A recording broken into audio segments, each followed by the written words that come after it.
ایک ایسا سچا قصہ جسے سن کر آنکھیں نم ہو جائیں۔ ہم 1988 میں جب نویں کلاس میں پڑھتے تھے، اس وقت اسکول یونیفارم میں کیمل کے شلوار قمیض اور سفید جوتے ہوتے تھے۔ ہیڈ ماسٹر صاحب یونیفارم کے معاملے میں بہت سختی سے پیش آتے تھے، اس لیے تمام طلبہ یونیفارم پہن کر آتے تھے ماں سوائے دو ایک کے جو غریب ہوتے تھے۔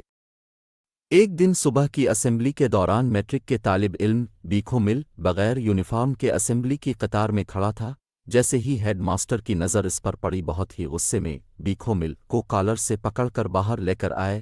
ہیڈ ماسٹر کا غصہ دیکھتے ہوئے بیکھو مل نے زور زور سے چیخنے لگا، سائیں میری بات سنیں، میری بات سنیں، میرا باپ باسو مل غریب آدمی ہے، روٹی پوری نہیں ہوتی، وہ مجھے کہاں سے یونیفارم اور جوتے لے کر دے سکتا ہے؟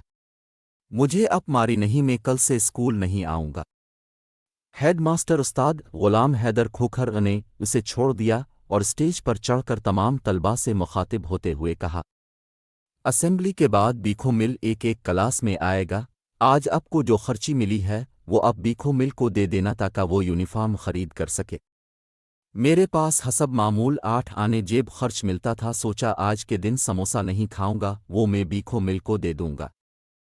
کلاس میں ابھی بیٹھے ہی تھے کہ کلاس کے ٹیچر استاد فقیر محمد حیات حسبان کلاس میں آ گئے۔ تھوڑی دیر بعد بیکھو مل بھی استاد سے اجازت لے کر ہماری کلاس میں داخل ہوا۔ اس کے ہاتھ میں ایک ایک روپے چند نوٹ اور کچھ سکے تھے جو شاید اس نے اپنی کلاس سے جمع کیے تھے۔ استاد فقیر محمد حیات حسبان نے بہت غصے میں ہم سب کو منع کیا کہ کوئی بھی اس کو پیسے نہیں دے گا، اور بیکھو مل کی جانب دیکھتے ہوئے غصے میں کہا کہ ڈوب نہیں مرتے جو بھیک مانگتے پھرتے ہو، کیا ابھی غربت کی آڑ میں ساری زندگی بھیک مانگتے پھرو گے؟ واپس اپنے کلاس میں جاؤ اور جن جن سے پیسے لیے ہیں ان کو واپس کر کے آؤ، میں تمہیں یونیفارم لے کر دوں گا۔ بیکھو مل استاد کے کہنے پر واپس اپنی کلاس میں گیا اور سب کو ان کے پیسے واپس کر کے آ گیا۔ استاد فقیر محمد حیات حسبان نے پوچھا کہ شام کے وقت کون سا کام کر سکتے ہو؟ بیکھو مل نے جواب دیا کہ میرا باپ موچی ہے، میں بوٹ پالش کرنا اور جوتوں کی مرمت کا کام کر سکتا ہوں، مگر میرے پاس سامان خرید کرنے کے لیے پیسوں کی ضرورت ہوتی۔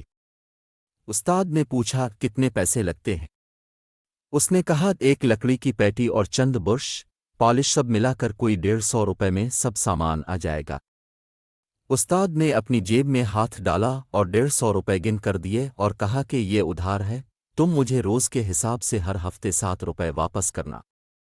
اس کے بعد مجھ سے کاپی مانگی اور اس کے 3 کورے صفحات پھاڑ کر نکال لیے اور ان پر کچھ لکھنے لگے۔ تینوں چٹھیاں بیکھو مل کو دیتے ہوئے کہا، ایک چٹھی اے رشید پنجابی کو دینا، وہ تمہیں کپڑا دے گا اور تمہیں 1 روپے روزانہ کے حساب سے اس کا قرض واپس کرنا ہے۔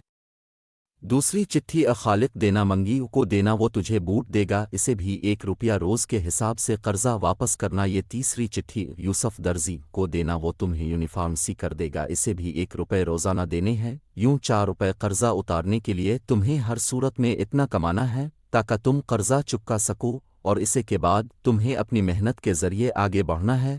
ایک بار بھیک مانگنے کی عادت پڑ گئی تو ساری زندگی بھیک مانگتے ہی گزرے گی۔ بیکھو مل ودا کر کے چلا گیا۔ بعد میں استاد نے ہمیں کہا آپ لوگ اپنے جوتوں کی مرمت اور بوٹ پالش ہمیشہ بیکھو مل سے کروایا کرے۔ وقت تیزی سے گزر گیا، 12 سال پلک جھپکتے گزر گئے۔ 1000 ہائی اسکول کرونڈی میں 10ویں کلاس کے طلبہ کی الوداعی پارٹی ہو رہی تھی۔ استادوں کے ساتھ شہر کی معززین کو بھی دعوت تھی۔ تقریر کرنے کے لیے شہر کی ایک بڑی فلور مل کے معزز جنرل مینیجر بیکھو مل کو دعوت دی گئی۔ کاٹن کے سوٹ میں ملبوس، ماتھے پر ریبین کا چشمہ رکھے اپنی تقریر میں اسی اسکول میں پیش آئے۔ 1988 کا قصہ سناتے ہوئے زاروں قطار روتے ہوئے اسٹیج پر بیٹھے اپنے استاد فقیر محمد حیات حسبان کے پیروں کو چھوتے ہوئے بتایا کہ کس طرح ایک کامل استاد نے مجھے بھیک مانگنے سے بچایا اور محنت کا سبق دیا۔ محترم محمد ایوب قمبرانی کی سندھی تحریر کا ترجمہ۔